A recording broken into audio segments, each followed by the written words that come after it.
ইরানের বিরুদ্ধে নতুন করে কঠোর অর্থনৈতিক চাপ প্রয়োগের ঘোষণা দিয়েছে যুক্তরাষ্ট্র।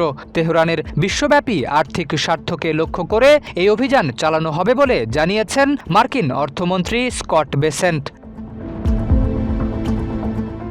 সোমবার ট্রেজারি বিভাগে আয়োজিত এক সংবাদ সম্মেলনে তিনি জানান, ইরানের তেল খাত সহ সব ধরনের আয়ের উৎস বন্ধ করা এবং দেশটির সঙ্গে ব্যবসা করা থেকে অন্যান্য দেশ ও কোম্পানিকে বিরত রাখাই এই অভিযানের মূল লক্ষ্য। স্কট বেসেন্ট বলেন, ইরানি শাসক গোষ্ঠীর টিকে থাকার প্রতিটি অর্থনৈতিক পথ বিচ্ছিন্ন করে তেহরানকে পুরোপুরি একঘরে করতে চায় ওয়াশিংটন।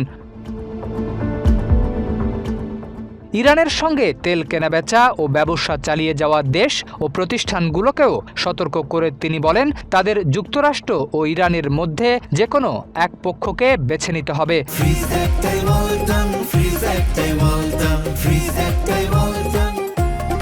নতুন এই নিষেধাজ্ঞা তেহরানের বাণিজ্য অংশীদারিত্বের ওপরও মাধ্যমিক নিষেধাজ্ঞার ঝুঁকি তৈরি করবে বলে জানিয়েছে ওয়াশিংটন। মার্কিন অর্থমন্ত্রীর ভাষ্য, নিষেধাজ্ঞার আওতার বাইরে কেউ নেই।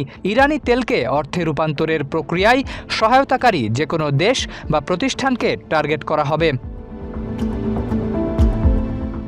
এই অর্থনৈতিক চাপ প্রয়োগের অভিযানের নাম দেওয়া হয়েছে অপারেশন ইকোনমিক আউটকাস্ট। দ্বিতীয় বিশ্বযুদ্ধের সময় মিত্রবাহিনীর ফরাসি উপকূলে অবতরণের সঙ্গে তুলনা করে একে অর্থনৈতিক ডি ডে হিসেবেও উল্লেখ করেন স্কট বেসেন্ট। মার্কিন কর্মকর্তারা জানিয়েছেন, নতুন নিষেধাজ্ঞার আওতায় ইরানের 5টি গুরুত্বপূর্ণ খাতকে লক্ষ্যবস্তু করা হয়েছে। সেগুলো হলো ডিজিটাল সম্পদ, প্রযুক্তি, সোনা, বিমান চলাচল ও শিপিং। শরীফ উদ্দিন, ইত্তেফাক নিউজ।